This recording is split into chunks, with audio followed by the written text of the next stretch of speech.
Alors, on se retrouve pour la troisième vidéo sur la phrase complexe.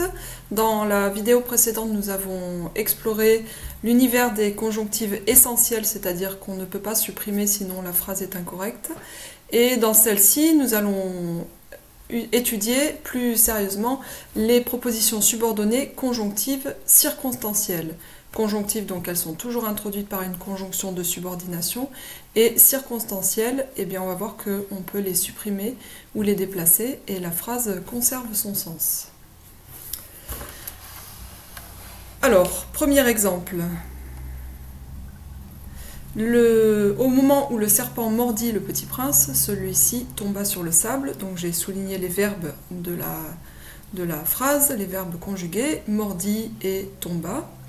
On entoure tout de suite la conjonction de subordination qui nous permet de voir que cette première proposition est donc la proposition subordonnée. Et qu'ici, on a donc affaire à la principale.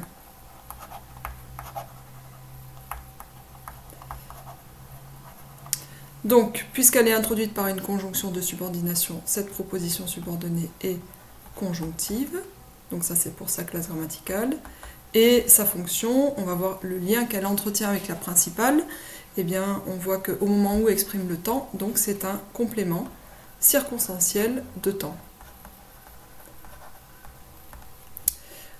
Ensuite, la deuxième phrase que je vous propose, c'est « Le petit prince ramone ses volcans afin qu'ils n'entrent pas en éruption ».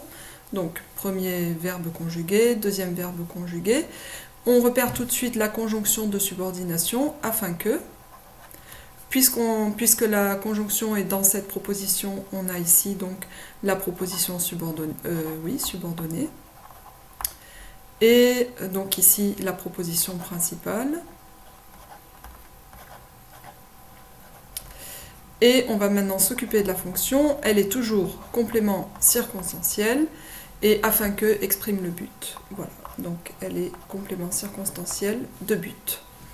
Troisième phrase, le petit prince veut un mouton parce qu'il mangera les pousses de baobab. J'ai souligné les verbes veut et mangera. On a ici la conjonction de subordination parce que. Donc on a affaire ici à la proposition subordonnée. Et donc ici, on a la proposition principale.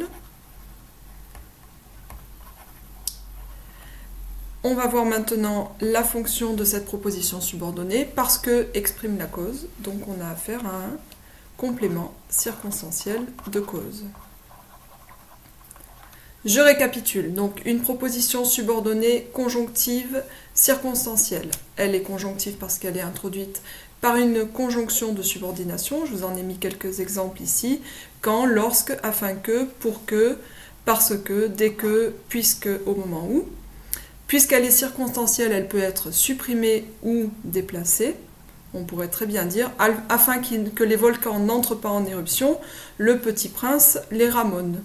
Et sa fonction, c'est toujours complément circonstanciel, de temps, de cause, de but, etc.